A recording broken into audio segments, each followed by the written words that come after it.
What's going on, beautiful people? It is day 140 of the 0 to 10K challenge.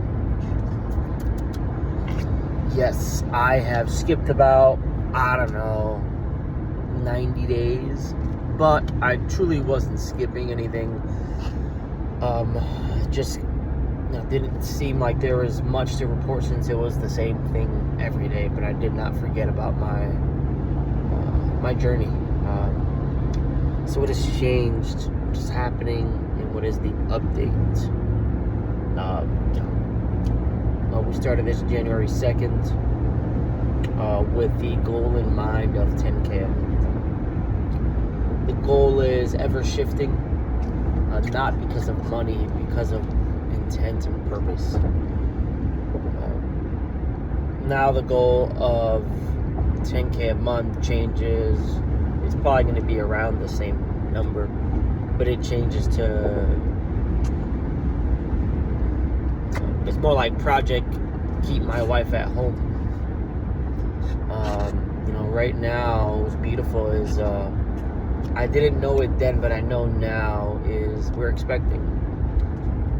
I don't know what it is, but it'll be a nice surprise, as there are far and few surprises as you get older in life. So having that as a surprise doesn't hurt anything. The other thing that has been going good is we're touching pretty good numbers right now, but even with the progress, there are problems. So the current update last month, which would be April would have been usually our slower months next to March and all that. So I believe in March we touched 50, 40. I believe in March we touched 40K that month. In April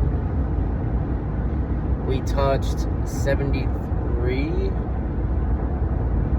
or more, and in May we're looking at around 86, which is going to be great. But there seems to be an apparent issue. Payroll is extremely high, and I'm almost positive that's what's eating up, that's causing issues. Our payroll kind of touches about 10 to 11K a week,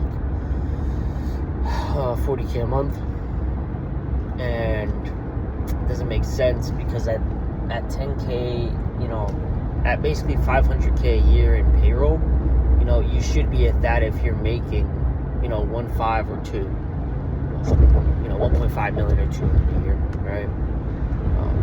Because you should be making your payroll is half, and then you should be making double your payroll in essence. So if your payroll's 5, you should be making 1, so 1.5 is ideal for that amount of payroll, right?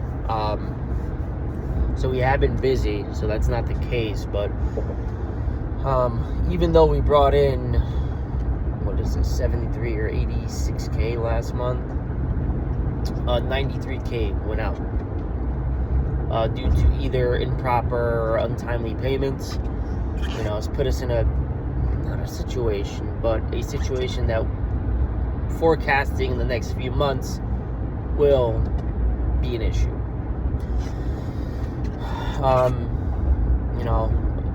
Seeing and basically getting that payroll down to 7,500, 8,500 is ideal, because we're basically paying out an additional 3K a week in payroll, which kind of amounts to around 100. Is that 120? Around 12, 36, 24, 148,000 extra per year in just wasted motions.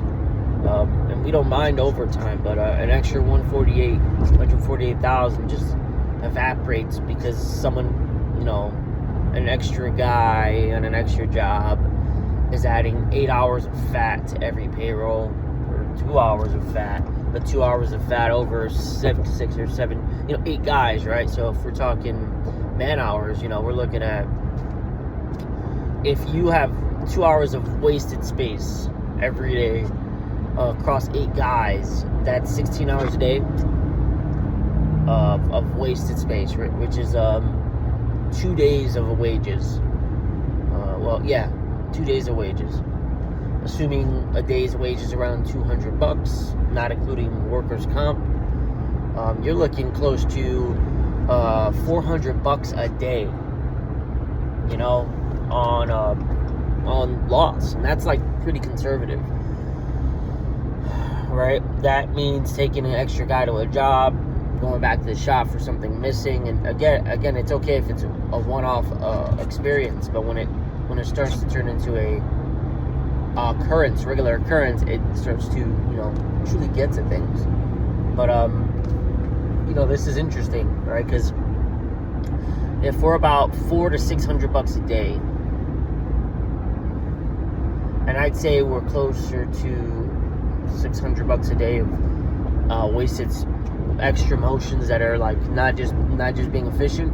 We're close to $3,000 a week, which makes a lot of sense. By eliminating that waste of space, by becoming more efficient, doing kind of what's best for the company, not just keeping guys busy, but hey, if you have 36 hours this week, that's what you're going to get. We're not going to just put man a crew for a job that wasn't priced for overtime, right? Because if you're think about it, you price a job at $2K. You assume it's going to take 2 days. But let's say that job starts on a Thursday, and you didn't make anyone aware that you're into overtime already. You're already at 40 hours, right? But you're starting that job with overtime. So instead of it being 200, it's around 234 a day, including workers' comp. You go to, if you double that, you're closer to 350 a day. So whatever profits you thought you were making are gone, absorbed by the guys. So the only people making money are the guys. So you go from 400 a day to 700. So that's an extra $400 on the fat on that job, right? That extra $400. Same people, same job, priced at $2,000. Materials cost, drive time, mobilization, whatever. Again, that think about it. Let's say they're at let's say just $350 for the day, assuming workers' comp and all that, mobilization, gas and tolls, right? That's $1,400 for 2 days. Now you have to eat the cost of product. Now you have to eat the cost of gas. Now you only have $100 you have $100 profit in a job that you thought you were killing it. You thought you were walking away with money, and it turns out, every job has been like that, right? And then add an extra guy to that job, right? So now, let's say even if it was $200 a day, but you price that job, assuming that the guys are going to work for, 8 hours. So, just assume a $200 day, right? Which is standard. That's $800 in manpower on a $2,000 job. If your manpower is that, your product should be around that. So it'll be around maybe $500 in product, right? So that should leave a $700 profit. Add an extra guy to the mix. So add an extra $400. Now that's $300 for the company, right? And now there's a go back, So now it turns into something like a monster, where now you're in the negatives. I know I've been ranting, but this is some of the things I've been learning. just trying to, building a machine, building a system, addressing problems, right? Addressing overtime, addressing wasted motions, why we're doing this, why does it matter, and think about it. But you wonder why you're unprofitable, and it's probably because the guys get to the shop late, go to Dunkin' Donuts, they go to the gas station, they stop to get food really quickly, and it's 9 a.m. and then there's 3 guys in the car, and that's 3 man hours. So it's like that's 3 hours gone, wasted in the day, and there's not even, the job didn't even start, right? So these things all start coming into play as you're starting to try to build a machine, right? Because what's more important is not how much you make, it's how much you keep. And it's like, you don't want to play the game you want to play the game to win, not to not lose, right? And it's such a different mentality, because it's like, we're playing the game to win, but there are people playing the game for us to lose, right? And the little things that they're not doing intentionally are putting us out of business. It's putting us at odds. It's putting us, payroll's being made. That's definitely not an issue. But, what used to be, hey, yep, we got an extra 20K, 30K, yep, it's going to be a great month. Now instead of that 20K being there, now it's 5K, sitting in reserves. And then you have your general liability for your cars come out, and that's $4,000. And you're like, huh? It's like what? Everything feels unexpected. Everything catches you by surprise. So it's one of those things where you gotta stand guard and understand what markers you need to be at. Learning a little bit more about not just the product, but how much each guy should be making, which is double. Each person, if they cost you $2, they should be making you $450, $500 per day. That's kind of what the math should add up to. And if they're not doing that, and your pricing is good, you gotta cut your you gotta get your man hours to a certain place. Sorry, I'm moving the camera a lot. I'm just driving. And our price is good. I don't think we need to change it. I think it's perfect for the market. But what's not perfect is the wasted motions. 2 full days. An extra man on every job. And you go from, we're gonna have a great year, and you had a great year. You were putting record breaking. We did. We continue on this pace, and we're gonna our busy months is June, July, August, and September. Meaning those are our best months. We did August numbers in April. We did June numbers in April. That's huge. But we took in so much less. We're actually at odds, hoping that these other few jobs come in. And I think it's beautiful because we took on commercial jobs, which are beautiful, which are great. The only thing is that comes into play with a commercial job is if you need to be able to swing that money for 60 days, 90 days.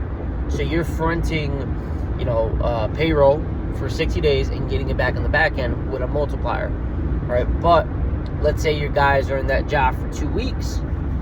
It's not just the 2 weeks. It's the little garage, the epoxy garages we could have done and had that cash immediately, right? So there's a tax, you can say, on that money because, not getting paid immediately and being in the negative puts you in a certain mindset where you think you're good and you're not, right?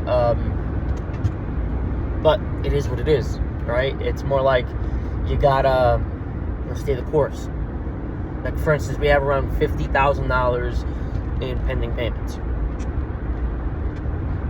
We were able to claw, what is that, 16? Around, we're clawing, I'd say 17 back. Now, finally, we have another 17 to go. We have more than 17, but another 17, but they're good to go. Then we have another 7, and then another 14 and a half pending. So, these commercial jobs are great, big numbers, keeps guys busy. But it's tough when you're used to seeing that money in the bank and not pending, not on a screen. I can relate it to day trading, where it's like, or if you're trading crypto, it's just numbers on the screen. It's not real. It's like you need to have the money in the account so that we can make better decisions and feel like there's some fruits to our labor. Also, that's most of not even everything I've learning, but I had to fix a lot of, there's at least 2 jobs, the last 2 jobs that we did, I had to go there and spend hours rectifying issues, hours doing polished concrete issues, and that's what's required, right? But it takes you out the game. The moment you start working in the business versus on it, a lot of things stop, and you stop getting momentum in the things that you need. And it's a beast. It's a bear. You think you got it. You think you're good. You think you're squared away, and the truth is you're a step behind, and you're like, man, like, what's going on here?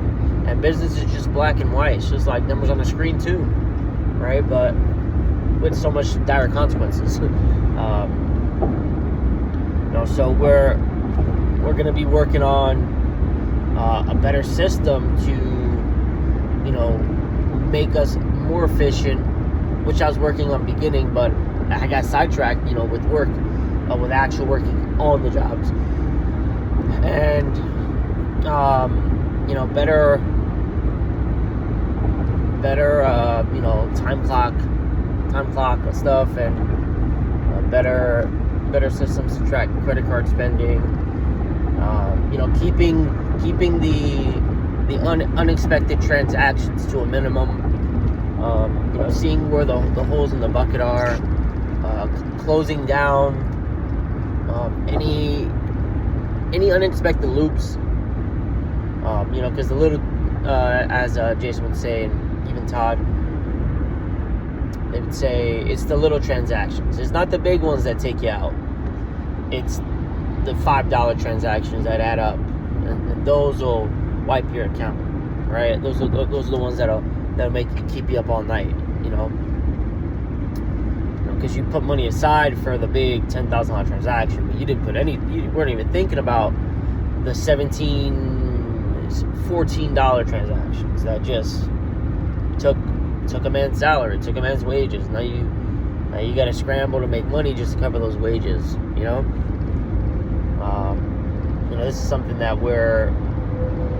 and I have the app. I just it's just money, and like there's certain things that I want to spend money on, and that's just one of those things where it's like I don't really want to spend that money on that yet, but we're gonna get back to it. We're gonna get back to keeping the shop spotless, keeping the cars spotless. Things like this help the guys' morales. We have more people that are more trained, more skilled. We're the best we've ever been. The guys are more trained than they've ever been, but need a lot more leadership. Got to run those cows in because they've gotten a little too used to some of the freedom. That's okay, right? It's like it comes with the game. I took on another position, a consulting position, as a COO with the company, the luxury brokerage company, sourcing, beautiful cars for clients.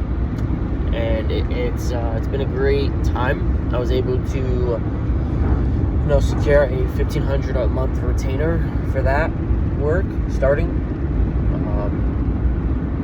And as what I truly want is I wanted to get to a point where,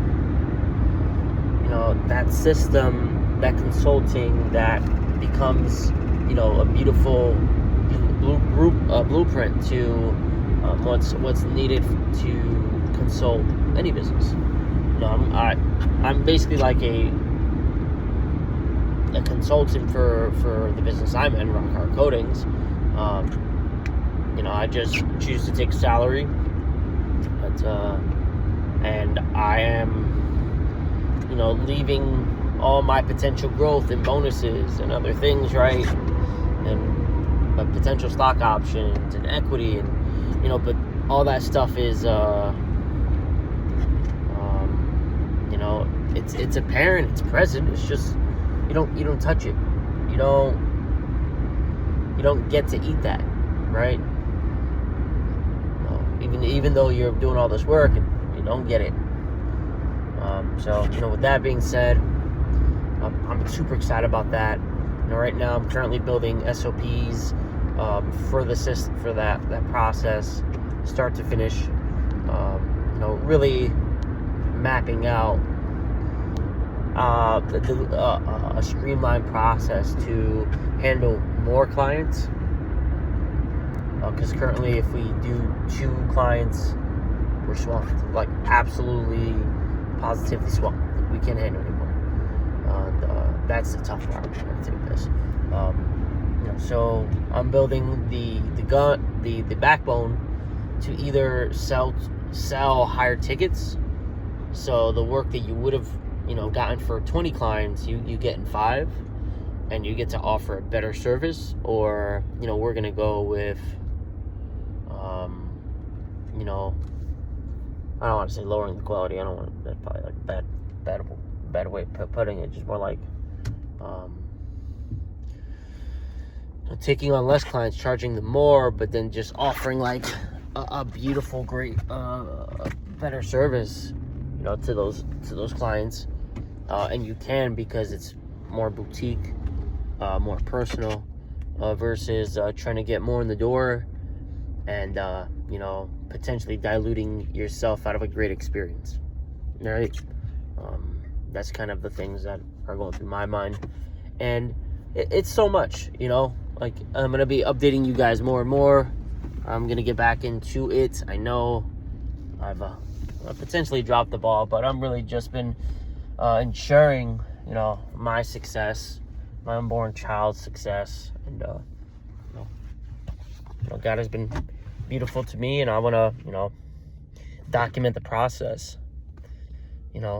even if by chance, in my untimely demise, my son can look back on this and say, wow, my dad was doing stuff, or not. My dad's a loser, but whatever is, I'm grateful to God, and I'm grateful for anybody following this journey, because, if you're on it just like me, you're just trying to figure it out, find your lane, and you want to get paid good money for you want to get paid extraordinarily well for an ordinary service, and do the things you're good at. With that being said, stay tuned. This is day 140.